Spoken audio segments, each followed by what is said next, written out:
Welcome everyone, I'm Maxine Looby, President of UCU, and I'm pleased to be part of this evening event, bringing together people as part of a series of online events looking at the continuing cost of living crisis and what the economic alternatives are. So our title today is Labour's First Budget. Does it deliver the change we need? First, I'd like to thank Arise Festival and the Trade Union Coordinating Group for supporting this discussion with economist Özlem Onaran, Richard Burgon MP, Mark Fairhust, National Chair of the Prison Officers Association, and Martin Cavanagh, President of PCS. Welcome all. This event comes at an important time, just days after Labour's first budget, and after 14 years of failed austerity and cuts, which have decimated our public services and communities, leading to spiralling poverty and equality. And the stark reality is that for millions, the cost of living emergency continues each and every day. We now need to look at not only what was in the budget, but what wasn't in the budget, and also the extent of the crisis, and what the progressive economic policies are that can put people first going forward, ensuring needs of planet and people come before corporate greed. For our part, UCU, the increases to the apprenticeship and national minimum wage are welcome, as these will not only improve the lives of the lowest paid, but raise the bar for all workers and help grow the economy. But our HE sector is in crisis due to the broken funding model, and our FE lecturers are paid over 9k less than school teachers. And the Education Secretary's announcement today that talks about tuition fees that will rise is really devastating for students as well.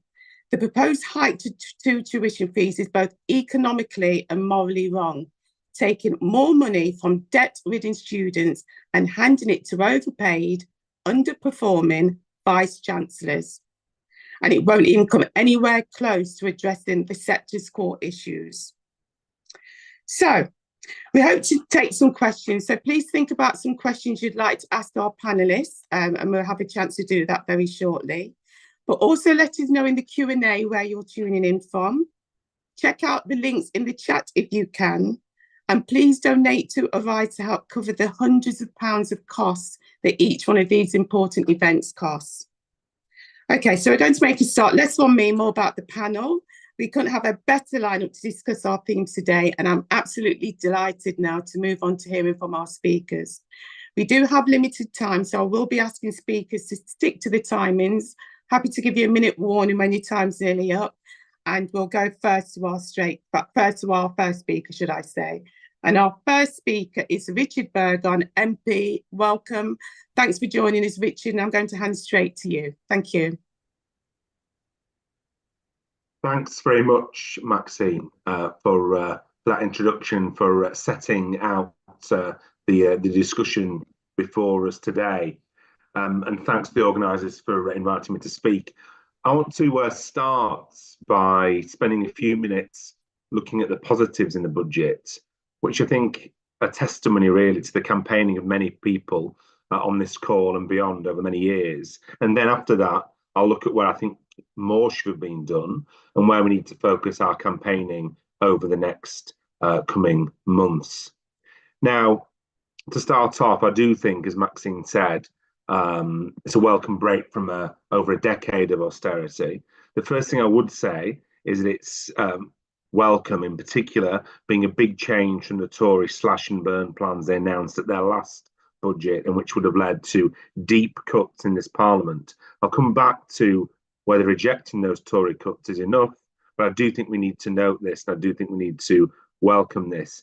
It's good to see public investment getting a boost to help rebuild our broken public infrastructure. Everyone can see just how much this investment is lacking in our services, with crumbling buildings and struggling public services. But also public investment is a key driver of growth, and it's how we can invest in the urgent things needed, for example, to deal with climate change. So the government is now viewing public investment positively, and that's a good thing. Likewise, the immediate boosts in day-to-day spending for our public services over the next couple of years to help tackle the emergency in our public services, those boosts are very welcome.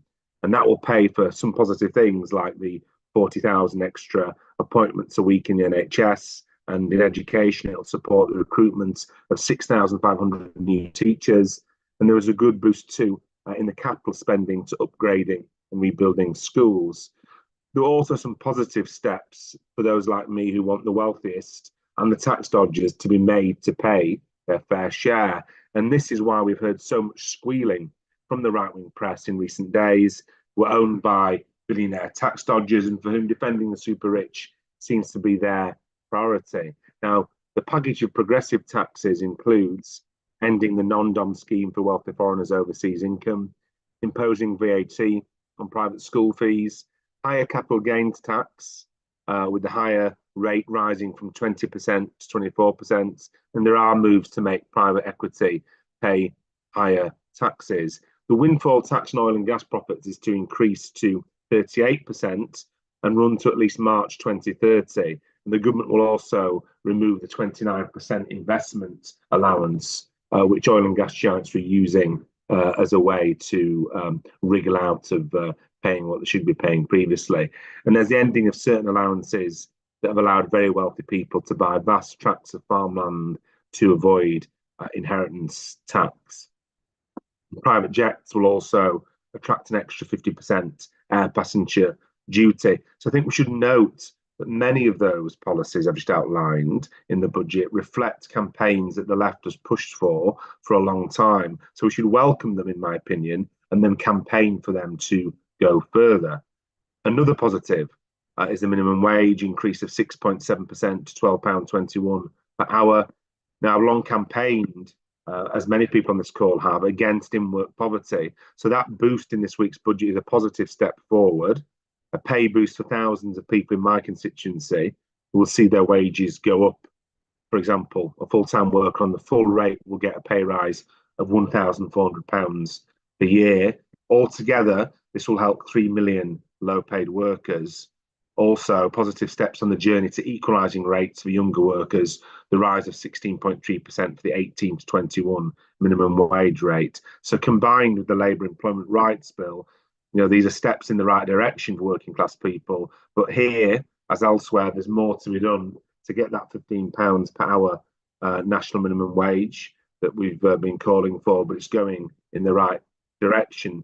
So there's some good policies that begin to address the crisis left by the Tories in living standards, the crisis in public services, and making the rich pay more when they've been getting off the hook. But the question we do have to ask ourselves is whether this is enough to really turn things around for working people and what's missing. So I'll have a look at that now. On public spending, as I've said, what we've seen in the budget is a positive break with the planned Tory spending cuts, but then we have to ask, as well as not going down, do the public spending plans go up enough? Now, after the initial boost to spending, the increases, if you look, don't continue at the same levels for the rest of this parliament. So whilst budgets will continue to go up, they won't be going up by as much as in the initial boost.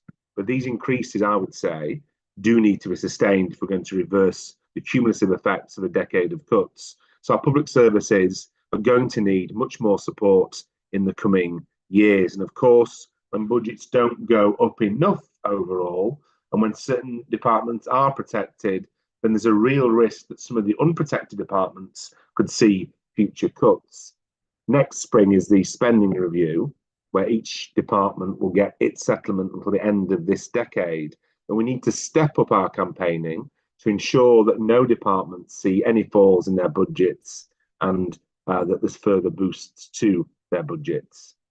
The other issue that I do think we need to pay attention to is whether the budget will increase living standards. The government's relying a lot on growth rather than redistribution to boost living standards. But as the Resolution Foundation has warned, the budget has not, and I quote, delivered a decisive shift away from Britain's record as a stagnation nation. It says that the outlook for growth at living standards remains weak. Now, this is in part related to the increases in public investment not being enough. So I think more will need to be done to break with an era of weak growth and stagnant living standards that's defined the last decade, and that includes greater levels of public spending and public investment. Because if living standards don't go up, then this will create problems for people, and it will create political problems for the government. For example, today's tuition fees announcement and the winter fuel cut are alienating voters. On poverty reduction, I do think that this was the area that was most lacking. I agree with the Child Poverty Action Group that there's some small welcome relief for the poorest, with, for example, a boost to funding for breakfast clubs and a change to universal credit to allow low-income families to keep more of their universal credit payment each month. But as the Child Poverty Action Group go on to say, and again I quote, the budget was a missed opportunity to take some of the bold action that's urgently needed on child poverty. The two-child limit and benefit cap, they were kept in place. An additional 63,000 children will be affected by the two-child limit by next April, and a further 200,000 children by next April after that, if this is not scrapped. And in addition to growing child poverty, the winter fuel allowance cut that I voted against, it stays, and that's making it very hard for many older people already living in poverty. Likewise, there's going to be real-term cuts to working age benefits next year. These are going up 1.7% from April, and inflation is forecast to be over 2%. So I think we've got to start campaigning more for a triple lock on benefits, like there is a triple lock on pensions. Okay. The pandemic showed that people never know when they need the safety net of the welfare state, and we need to boost benefit levels if we're going to tackle poverty. I'm also... Say again? Just one more minute. Okay. I'm also concerned about what's happening with the Tory cuts to the work capability assessment. We need to get more info on this and ensure that benefits aren't cut to force people into work. I think we need to be meeting with disability organisations on this as soon as possible. So all of these things, we need to be stepping up our campaigning. And two final points then. Firstly, on wealth taxes, this budget has broken with the worst excesses of Tory austerity, but more is needed. We need greater investment in public services. We need further investment in improving living standards. We need to get the government to focus more on poverty reduction measures. For me, this is where wealth taxes come in. I've been campaigning for a range of things, such as capital gains tax hikes, so those who live off their investments pay the same taxes as workers pay on their wages. The steps we've seen in this budget are positive on this, but we need to go further to equalise these taxes and scrap the advantages that go to the wealthiest. In particular, what I want to see... Needed to back up, Richard, sorry. No problem, nearly finished. What I want to see is a 2% tax on wealth above £10 million. That could be a real game changer that could fund some big differences. And that's why I handed in a petition to Parliament last week that 50,000 people had signed. I'll be building on this. My very last point, climate change.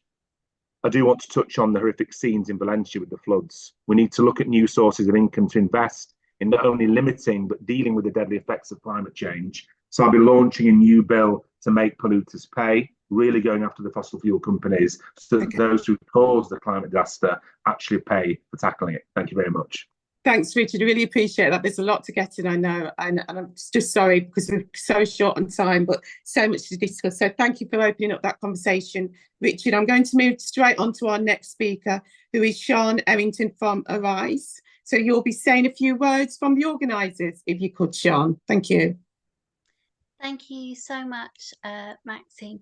I'm briefly interrupting tonight's really fantastic lineup of speakers to ask you to donate if you are able to cover the costs of the event tonight and other events that Arise supports and the work of Arise generally, and highlight a couple of events that you might be interested in that Arise are doing soon. So we've over the past couple of years since COVID really. We've developed like our online platform massively since the in-person events that we had previously to COVID.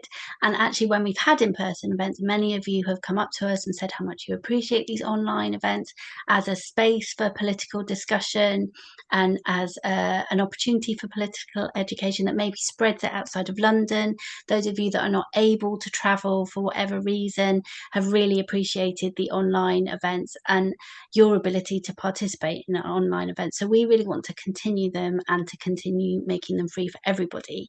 But to do that, I'm afraid it takes money because digital infrastructure does not come free. And while we have volunteers that give generously of their time, we do have to pay for mailing lists, we have to pay for Zoom, all these things. So those of you that are able, it would be massively appreciated if you could donate just £5 or £10 to keep these events going. And events we have coming up that you might also be interested in is the Class War in Britain, the Miners' Strike 40 Years on. That's an afternoon of political education discussion about one of the most important political events that has happened in Britain's history. That's Saturday the 23rd of November at 1 o'clock. And we've also got the annual Engels Political Economy Lecture, and that's with Michael Roberts on Thursday the 28th of November at 6:30. And you know, I think particularly at this moment in time that will be a completely fascinating and really interesting event. So I hope to see many of you there online. And a quick reminder again that while the rest of this event is going on and you're listening to people, if you are able, then click the donate link as well as posting your questions. Thank you very much. And I'll hand you back to Maxine and the other speakers. Thanks so much for that, Sean. And just a reminder as well, if you can donate, please do donate. We've got a fantastic turnout tonight. I think it's well over 100 people here as well. But as Sean said, it does take money to put these events on. So please, whatever you can, Rise will be really appreciative of any kind of donation that you can make. So thanks again, Sean. I'm going to move on to our next speaker. I'm trying my hardest to keep to time because I know that we have got a Q&A session and I know there's a lot of people with a lot of questions that want to get to the panel as well. So if you could please stay to time and I can give you a minute warning when your time's nearly up. Next speaker is Mark Fairhust, National Chair of the Prison Officer Association. Over to you, Mark.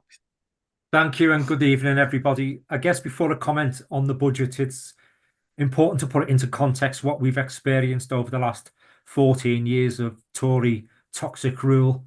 I mean, we were subject to austerity measures, which resulted in a voluntary early exit scheme for staff. So experienced staff who'd had enough and wanted to leave were allowed to leave with compensation at great expense to the taxpayer. That led to over 100,000 years of experienced staff being lost. We lost over 7,000 frontline staff. We've never recovered from that. The Tories also closed 20 public sector prisons, losing valuable prison space. As you can see now, the crisis we are in with the accommodation, and we haven't got enough space for everyone, so we've had to release people early. That's all down to austerity measures and the toxic Tory rule that we were forced to endure. We're locking up more people than we ever have over the last 30 years, and we've got less staff than we did 30 years ago to look after those people. The infrastructure is crumbling. We're never out of the headlines, cockroaches and rats running everywhere, paint peeling off the walls, people forced to live in those conditions, and my members forced to work in those conditions. And this has come with over £900 million of budget cuts that we were forced to enact. So that's what we've been under for the last 14 years. So obviously, we expect this Labour government to invest and invest heavily in the prison service, because without that investment, we would just lurch from crisis to crisis.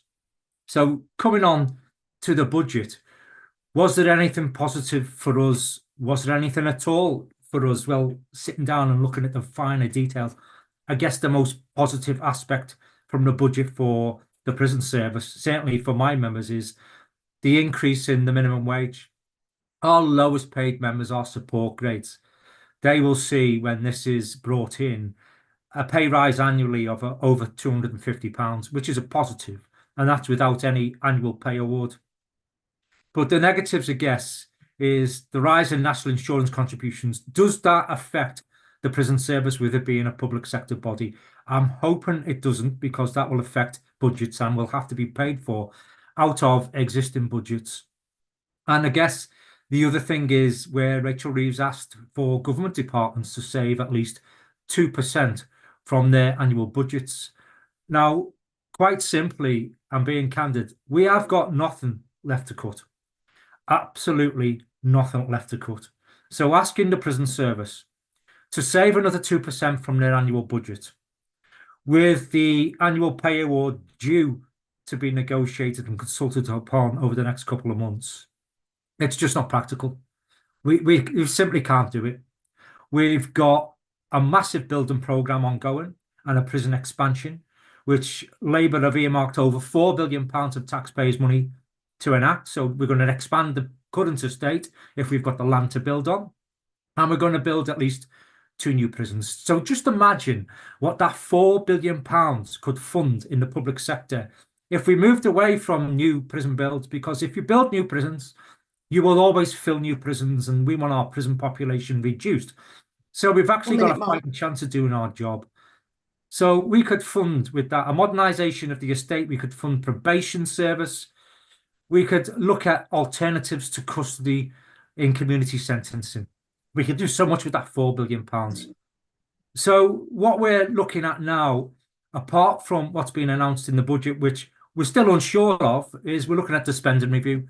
That is what we're hanging our hat on, is the spending review next spring. What are we going to get out of that? Are we going to get heavily invested on, because we need to modernise the estate? We need to increase staff wages so we can recruit and retain staff, which we can't at the moment. So the budget, from our point of view, it's still a hung jury at the moment. We don't know how it's going to affect us. But what we do know is that without a major investment from this government, if they do what they've done in the past, successive governments over the last 30 years, and ignore us, it's not going to work. We'll just go from crisis to crisis, and we'll be in this position again where we're releasing people early, where we're struggling to protect our communities, and we haven't got the resources available to do our job. So let's see what the after effects of this budget are. But moving forward, we're hoping we get a good settlement in the spending review, and we hope we've got the public support to force the government to listen to us, to invest in our prisons, to reduce the population, and to try and rehabilitate people so they can lead law-abiding lives at the end of their sentence. And that's what we want. So hopefully that will come into fruition. But thanks for your time, and look forward to your questions if you've got any. Thanks so much for that, Mark. Thank you. And I just want to say at this point, we've got over 300 people joining us across different platforms, including from Yorkshire, Islington, Frome, Leeds, West Yorkshire, Brighton, Manchester, Hackney, Surbiton, Folkestone, East Hampshire, Bradford and Warrington. So we've got a really good, solid turnout for this evening, which is really good news, and kind of talks to the fact that there's a lot to discuss about this budget beyond the headlines. So I just want to say thank you to Mark. I'm going to bring in our next speaker, who is Martin Cavanagh. And Martin is the president of PCS. So I'm going to hand straight over to you, Martin. Cheers, Maxine. Thanks very much. And can I start off by thanking the organisers for inviting PCS to this important event tonight, as we look about the events of last week and review what the budget means for our members. I mean, very much like Richard and Mark before me, our members are having mixed views and mixed reaction to the budget. On the one hand, I think it was right to point out the positive news is that after 14 years of Tory rule, the slashes to budget, the slashes to staffing, the office closure programme that has been in full swing, certainly over that last decade in particular, is no more, and that clearly has to be a welcome move. It has to be welcome from our members. So having an arbitrary 91,000 headcount reduction across the civil service, where the bulk of our members are employed, clearly has to be welcomed. But it's when we start getting down into the fine detail about the budget and what that means for our members, but also, just as importantly, I have to say, for those who we provide vital public services for, that we start to see the shortcomings of what we believe is a missed opportunity. And I want to start off by tackling something that Mark's just made reference to there about the 2% efficiency target. I mean, again, when you've got a backdrop of over a decade of cuts to budgets in departments, it might seem that a 2% efficiency saving isn't really that big a deal. But it is when you've literally got nothing else to cut back on, when you've literally seen staffing reduce, when you've literally seen benefit centres and job centres close down. An extra 2% of reduction on top of that clearly will be absolutely devastating to the benefit system in particular. And our members who are, on the face of it, looking at a 1.7% increased departmental budgets, in real terms, aren't getting that. The 2% clearly will wipe that out, effectively wipe out any increase that is actually given to us in real terms money. And very similar to the point that Mark just made, but perhaps even worse, is that many of our members, tens of thousands of our members, 43,000 or thereabouts in the largest two government departments alone, in DWP and HMRC. So the people who work for the Exchequer, who bring taxes into our system and into our economy so that we can benefit from extra funding in public services, and those who provide and administer the benefit system, looking after some of the most vulnerable. 43,000 staff alone in those two biggest government departments next April will yet again receive the national living wage uplift, because if they don't receive that uplift, they will be below the legal minimum that this government is setting for workers in this country. Now, whilst it is clearly welcome that there's an increase in the national living wage and bringing out of poverty potentially thousands of people, I don't think anyone would have a view or share a view that people who are working absolutely tirelessly on providing vital public services and helping the most vulnerable in society should also be sharing a platform and becoming part of that most vulnerable in society as well. And where it really links into the benefit uplift, a 1.7% uplift in benefit, quite frankly, doesn't cut it.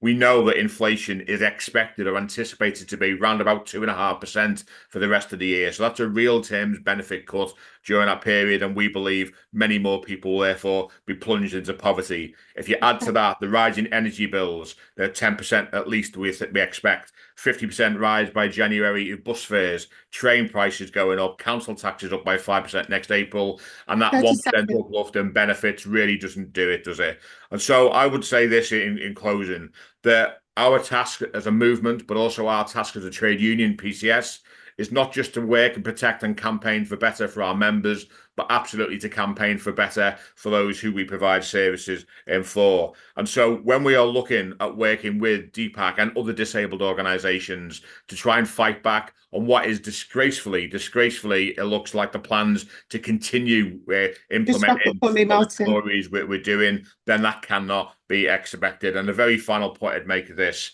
is there's a High Court, judicial review in the High Court in December, led by claimants about the attacks on disabled and the sick and impoverished people in this country. Okay. We should all get behind that, because this is a budget that's a missed opportunity and doesn't go anywhere near far enough. Cheers, thanks, Martin. I'm so sorry I have to cut people off. I could literally listen to all of this all day. I just want to make sure I get everybody in and get some really pertinent questions in. So I'm going to move straight on to our next speaker, our final speaker, but we will be taking some Q&As. And the speaker is Özlem Onaran. I hope I've pronounced your name correctly. And Özlem is a professor of economics at the University of Greenwich. So I'll give you a 2-minute warning sign just when we need to wrap, if that's okay. So straight over to you, Özlem. Thank you. Thank you so much. Thanks, Maxine, for chairing, and thanks to Arise for organizing again one of these reviews. It's a really great learning for me as well to discuss with Richard and the trade unionist colleagues their reflections on the budget. I'm not going to repeat the positives in the budget, but I just want to record that this is obviously a substantial increase in public spending.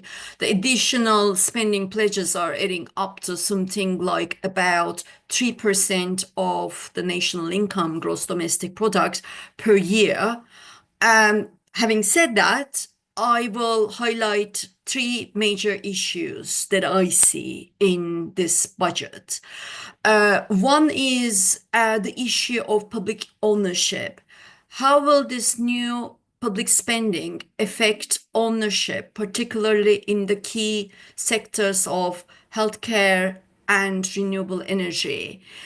Is it going to take mostly the form of subsidies and loans for private profit-making corporations rather than expanding public ownership? There is a major issue for me, particularly in the new sectors of renewable energy. I hear the government talk a lot about things like subsidies for carbon capture and storage. Not only this is not necessarily very green, some activists say it's greenwashing. The technology is also not well trusted, but leaving these aside, if it is taking the form of subsidy as opposed to expanding our own publicly owned renewable energy production, that's a major issue. Similarly, there's a lot of talk around subsidizing nuclear energy. And when it comes to health, where will the new money go? I hear a lot about using private care providers, private hospitals. So if our taxpayer money will go to private hospitals, this is not the kind of public investment growth that I am envisioning. The second is about the so-called self-imposed fiscal credibility rules. Obviously, it is a positive attitude to see the gain to the society, to the economy coming from public investment, but investment is very much limited to physical infrastructure investment. The government accepts that physical infrastructure investment can be funded by government borrowing. So it's okay to borrow for building schools or hospitals or buying the machines for the NHS. But this kind of narrow understanding of infrastructure investment fails to recognize what feminist economists call social infrastructure. This is the wages of the teachers, care workers, nurses working in those school buildings and hospitals and operating the machines. Now, in our national accounts, conventional economics call these wages of the teachers, nurses, care workers day-to-day spending. The government is very much sticking with that conventional wisdom. And it is failing to recognize that we wouldn't be able to operate the schools and hospitals without those workers being paid to work, to teach, to care. And most importantly, these so-called day-to-day current wage payments to our teachers and nurses and care workers is actually in the immediate short run and certainly in the medium and long run, is a massive contribution to productivity. For example, now evidence is emerging that the Sure Start centers are very clearly today leading to a more productive workforce wherever they existed. So this is a major straitjacket in terms of what the government can borrow in terms of funding, what kind of spending. And of course, while teachers and nurses have accepted to pay offers, this is not going to last forever. Particularly, there is a big asymmetry between the pay rise that was granted to junior doctors versus teachers. These will come up in the coming rounds of negotiations. So it was an unnecessary straitjacket to label that day-to-day spending and making the pledge that over a 3-year term, the government will balance its books in terms of this so-called day-to-day spending with tax revenues. Another issue I take with fiscal credibility rule is how they define public debt. There's a welcome change there to define public debt as the government's net financial assets. That's their financial assets minus liabilities. And they took out the Bank of England out of that calculation. These increase the area of maneuver in terms of government borrowing. But it's not clear why the government is only sticking with the net financial assets and thereby excluding the real public assets. So, for example, the impact of borrowing to invest in renewable energy on the budget should have been neutral, because though if these are publicly owned new assets in solar farms and wind turbines, I invest today, borrow to do that, but this is gonna increase my public asset in real physical infrastructure. So again, an unnecessary fiscal conservatism there. And my third biggest point, and Richard has already touched upon that, he has his own petition and wealth tax campaign around it. I'm one of the 50,000 people who has signed it. The taxing wealth proposals in this budget are way too modest. Similar to the petition Richard has mentioned, we have formulated another progressive wealth tax proposal for the Unite the Union, and actually Unite has moved a motion around it at the TUCG Congress. It has been approved, and what we propose is a progressive tax on the net wealth of the top 1% of the wealthiest households. So just to give you a feeling, what is the top 1%? An individual who has a net wealth that is about 2.2 million pounds is belonging to that top 1%. Net wealth is the assets net of their liabilities. So if you have a house and also a mortgage, we are looking at the net of that. And we are saying this top 1% should pay a tax of 1% on their net wealth above that 2.2 million. It is progressive. Then if you move towards the top 0.5%, we propose a marginal tax rate of 2% on that wealth that is exceeding 3.6 million pounds. And then if you are belonging to the top word per thousand, that is, if you have individually a wealth about 11 million pounds, we say you should pay a marginal tax rate of 4%. Even if the wealthy use all the creative accounting and avoid even half of the tax they have to pay, that could raise 46 billion. 1 minute, Slam, just 1 minute. Just to put it in context, Rachel Reeves's budget, which has been celebrated for a massive tax and spend budget, is planning to raise just 40 billion pound new taxes. So that would be a massive increase in total tax revenues, obviously.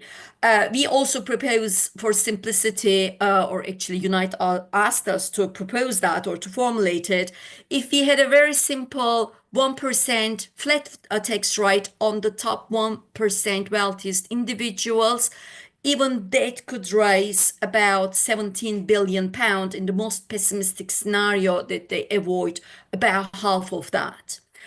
Okay. Now, okay. I just need to wrap up now.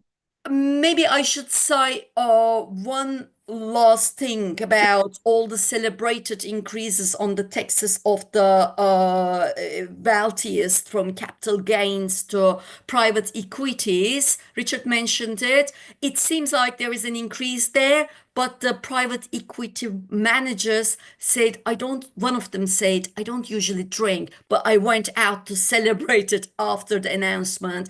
An increase of their performance fees from a small 28% to a mere 32% is ridiculous, given that the top marginal income tax rate is actually 45% if you're earning about 120,000. I should probably end by saying, of course, I work at a university. I found really not genuine when there was no announcement about universities in the budget on Wednesday, and we heard all about it just today. It was, of course, implicit in the budget, if you read in between the lines, that tuition I'm just going to need you to increase. and they are increased, I think we could tax the rich to invest in higher education as well as education from cradle to grave. Thank you. Thanks Can so I much. stop you there? Thank you so much for that. I'm sorry I've had to cut people off, but we do have some fantastic questions for the panel that's relating to some of the concerns that have been raised in this discussion. So I'd like to bring in some of those questions as well. I'm going to bring in maybe 2 questions to start with, and obviously if it relates to your union or your members, then please do feel free to come in. So the first question on Facebook, it comes from someone who asked the question, what does the budget mean for people on benefits? That's the first question. And the second question here is, what will the demand on each government department to find 2% efficiency savings mean for services, jobs, or pay conditions in the public sector? Do you want me to read those again? First question, what does the budget mean for people on benefits?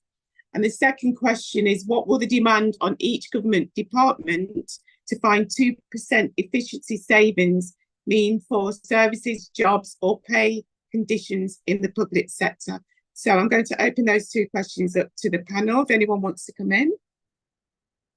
I'll be Maxine. I'm happy to go first if others are. I mean, obviously, our members, PCS members, work in DWP. They administer the benefit system, and they work directly for the government in government departments. So, in terms of the second question first, what does the 2% efficiency savings mean? I mean, the detail is not known as yet.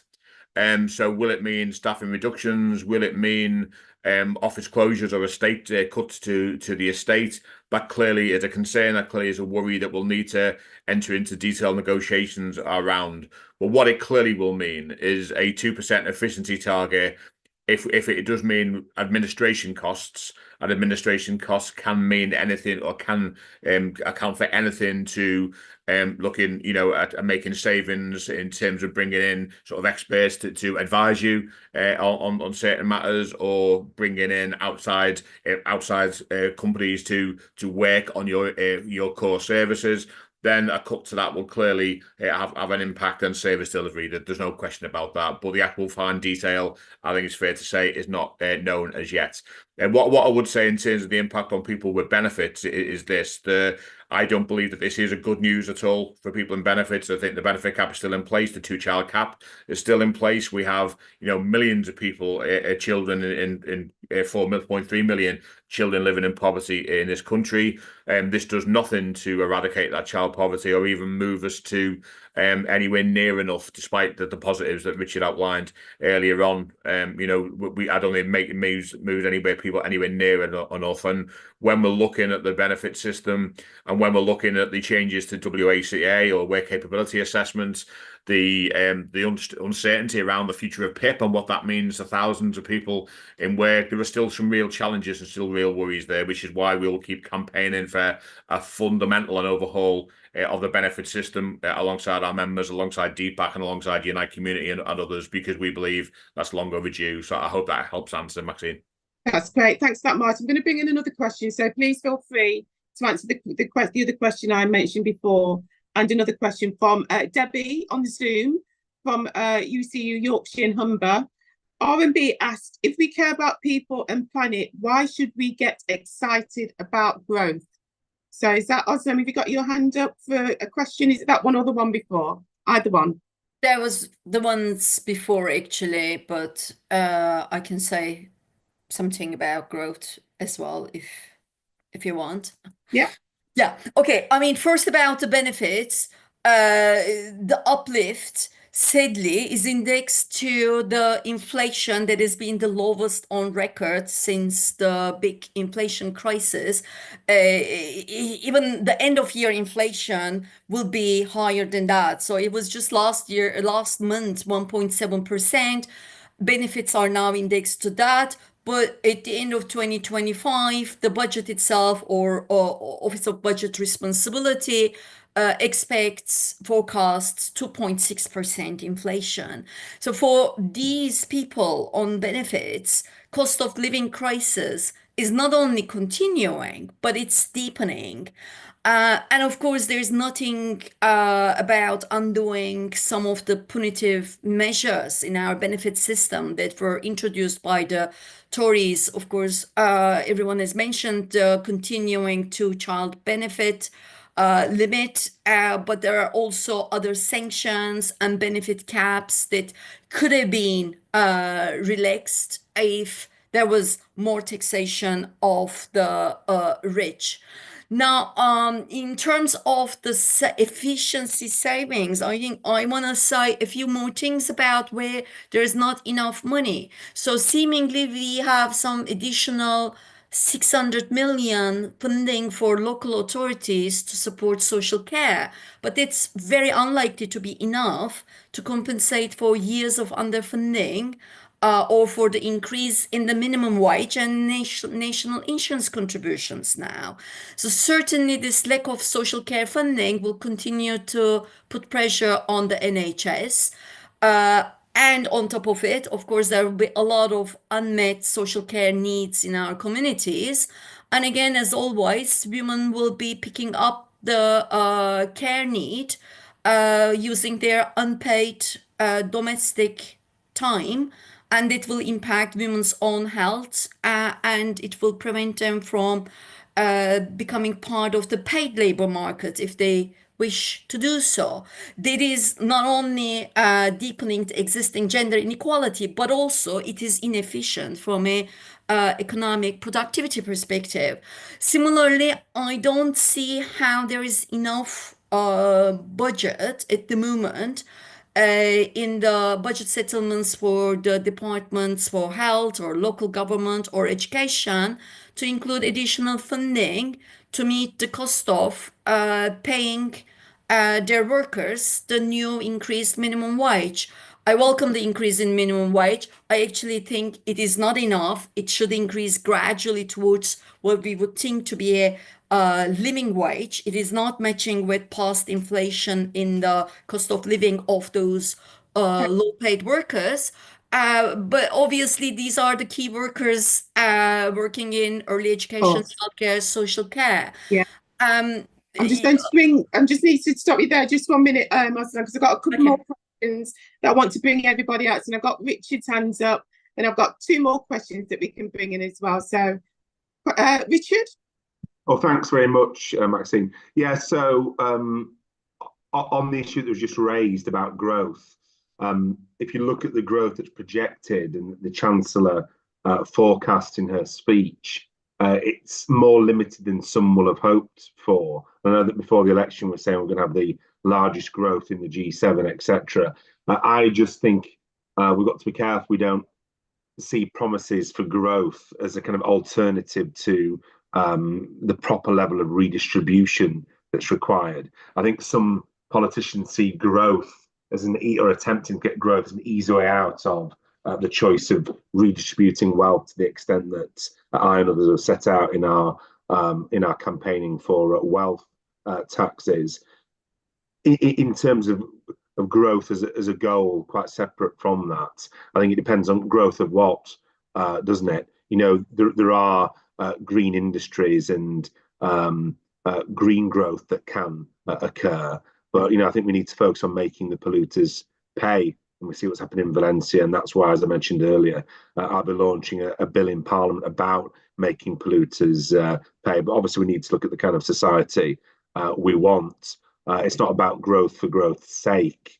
We want a more equal society, one where wealth is a society in which wealth is created and then distributed and redistributed in an appropriate way. But of course, tackling climate change has to be at the centre of all we do, because it's the biggest threat that we face as a species and as a planet in 2024.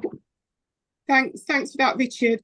I've got a few people have come in with a question that's that I'm going to put out to everybody, and if I'll come to Mark first if he wants to comment on any of the other questions that went before. But this question talks about should we be challenging ever increasing military spending when there are so many needs for extra spending in welfare, public services and elsewhere? So I'll come to Mark first, and then I can bring in other speakers as well. Thanks. I think that equally as important, I think the world has never been so fragile at the moment with the threats it faces from afar. So I think it's important to boost spending within our military for our own safety. But equally, when you're talking about saving 2% from other government departments, the MOJ and the prison service especially, we cannot simply cut anymore. There is nothing left to cut. So if you cut our budget, then you're going to suffer because we won't be able to do minor repairs. We won't be able to do capital spending on the infrastructure within our prisons to modernise. You probably have to cut overtime for staff, which means there'll be less staff on duty, which means prison will be banged up for longer. You know, you keep hearing about 23-hour bang up. That'll become a reality. It's not a reality in many prisons because of overtime. Staff wages, well, we'll be getting above inflation rise with a 2% cut in department budgets. I doubt it because any pay rises have to be swallowed up by existing budgets. So the knock-on effect of cuts is catastrophic.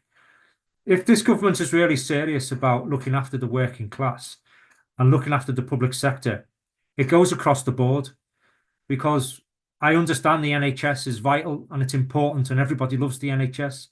I understand that teaching is important and we need to invest in our schools, but we need to invest in our prisons. We need to invest in our police. We need to invest in our probation. We need to invest in our social services across the entire public sector. We have been absolutely decimated for the last 14 years, and asking us to cut more is not practical and it's not going to work. It's not going to improve working class lives, and it's not going to improve the terms and conditions or the conditions in our prisons. It's certainly not going to improve public sector services which serve our communities. So they need to take a long, hard look at themselves and start taxing the rich to give to the working class instead of picking on the public sector time and time again. 2% mightn't seem like much, but when you've had vast savings to make over 14 years, it's a hell of a lot.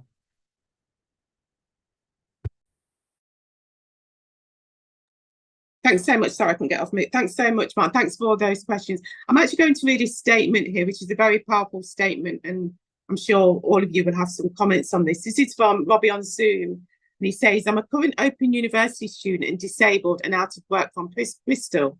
The news that my tuition fees will rise next year is just piling more misery on an already long-running trend that takes my future away from me and will not solve the crisis we are facing. I'd like to ask what we need to do to change this broken fiscal model for funding university level education and remove the barriers to attaining a high quality education. Quite a long statement, but quite a powerful statement. If you all could just give me a minute of your thoughts, that would be great. So I can start with anybody who wants to go first, but just a minute if you don't mind. Anybody want to comment on that? Very powerful statement.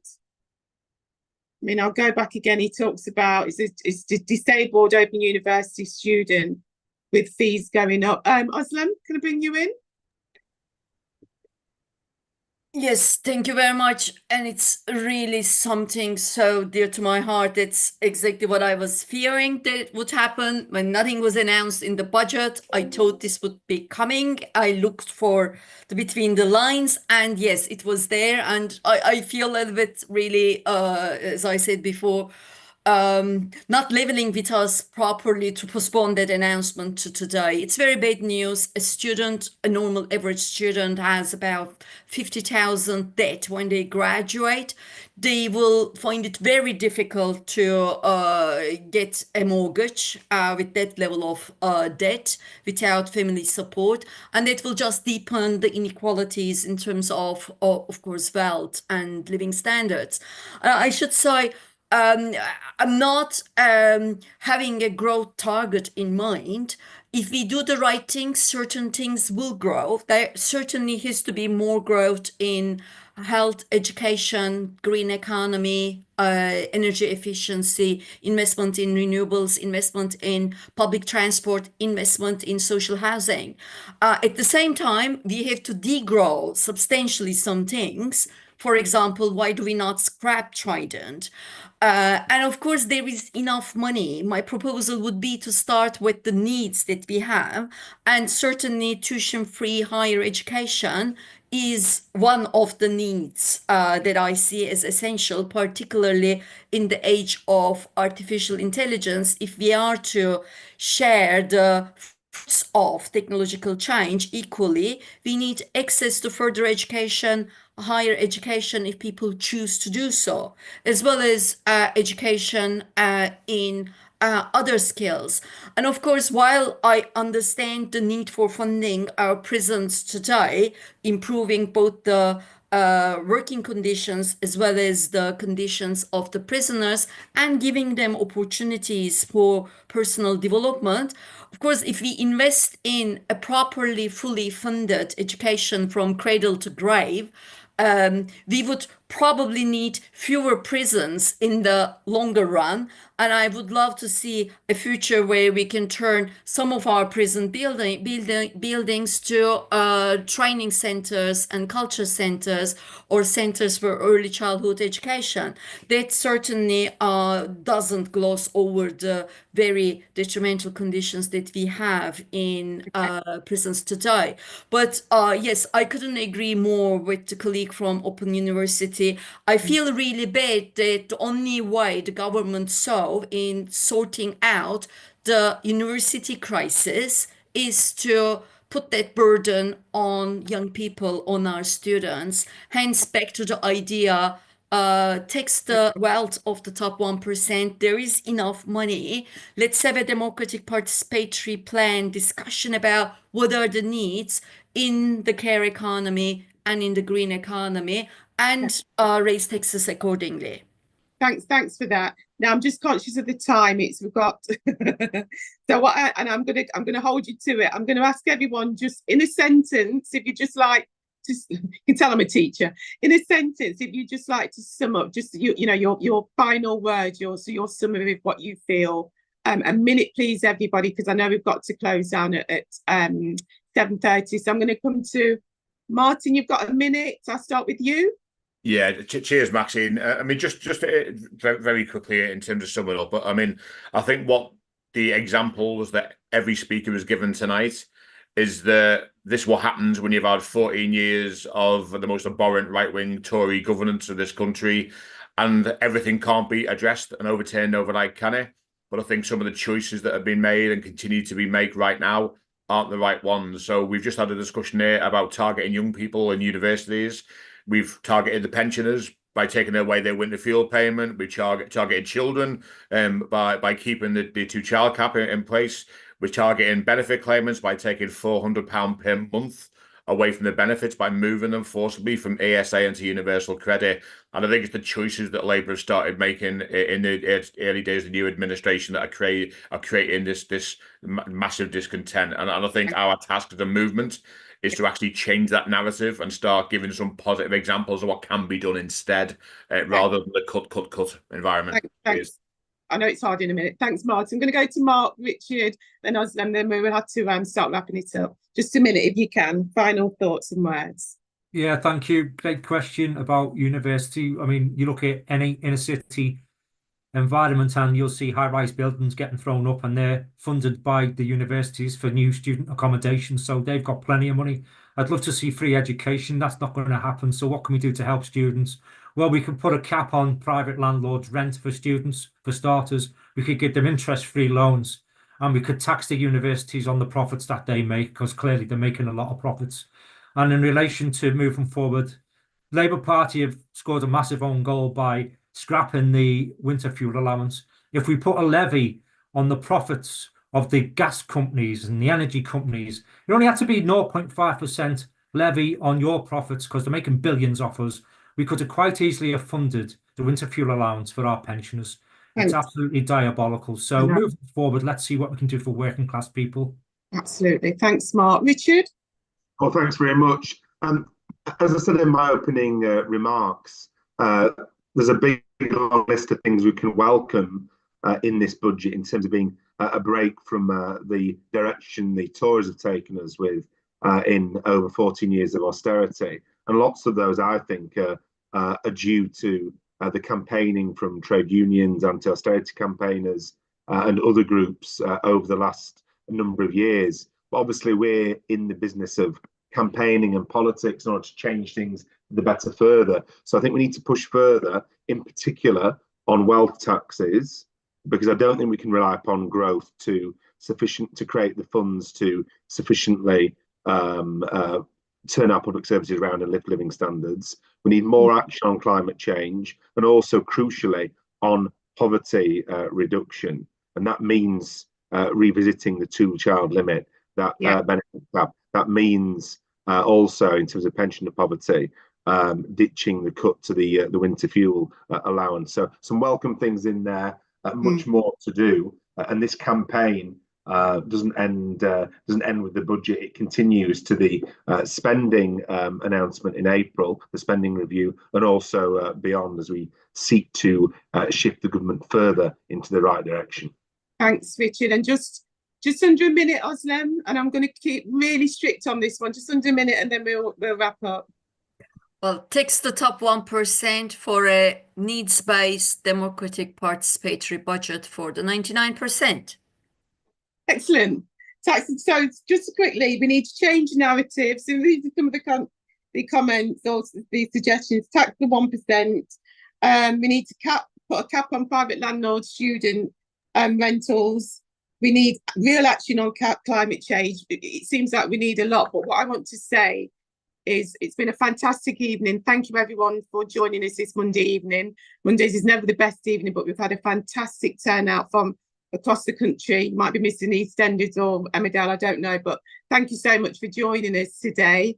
And thanks to all our fantastic speakers who came along to talk to us, and for Arise and the TUCG volunteers for doing all the work behind the scenes. Please do donate to Arise, and also consider becoming a friend of Arise with a regular donation. And also please keep an eye out for more events in the important series on economics and the fighting coming up. Our key message today is that we will keep fighting and keep putting forward the progressive solutions to the crisis we need. And let's, as trade union activists and climate action activists, all of us as activists, let's do that together. So thank you everyone once again for joining us on this very important event, and I hope to see you all soon. Thanks all. Have a good evening.